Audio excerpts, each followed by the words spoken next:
Hello, I'm attorney Eric K. Johnson, and I'm making our first video for the Utah Family Law LC YouTube channel. Our topic will be the worst review that I have received on Google Maps reviews. This is from November 5th, 2010, and today is January 10th, 2011. This review was from a reviewer going by the name of Dan, with the title being, "Not Such Great Service." I had a very short conversation with Mr. Johnson before I decided I would not hire him for my attorney. He was very rude and short-tempered with me when I called him asking a few questions about, quote, parental interference. I think she meant custodial interference, by the way. I am the victim of parental interference, and I am a woman. I have not seen my child in over a year, and during the time have been trying to educate myself on the court process. Apparently I know it, but I'm not sure how to move forward with it. I guess it didn't sit well with Mr. Johnson that a young, distraught mother would call him to see if he might be able to help, considering he is also a father's advocate. I will note that I am not a father's advocate. I am not a mother's advocate.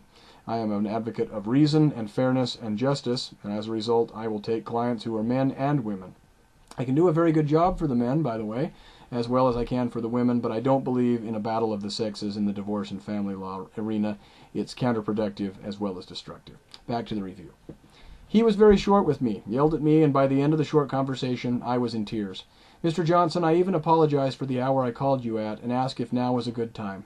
I would not recommend such a cruel lawyer for anyone. The good news is that after I saw this review, I was able to figure out who Dan was. That's not her real name. And we were able to communicate with each other by email and able to resolve our differences.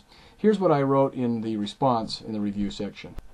Dan is a pseudonym for this reviewer. She, Dan is a woman, used a pseudonym for her protection, which I understand. Since Dan posted her review, I have apologized to her if I upset her with my candor, and to her credit, Dan has apologized to me for getting upset. I am very candid with people because I want them to know what I really think and believe. No offense intended. Clients and potential clients need to know that I am brutally honest for their benefit.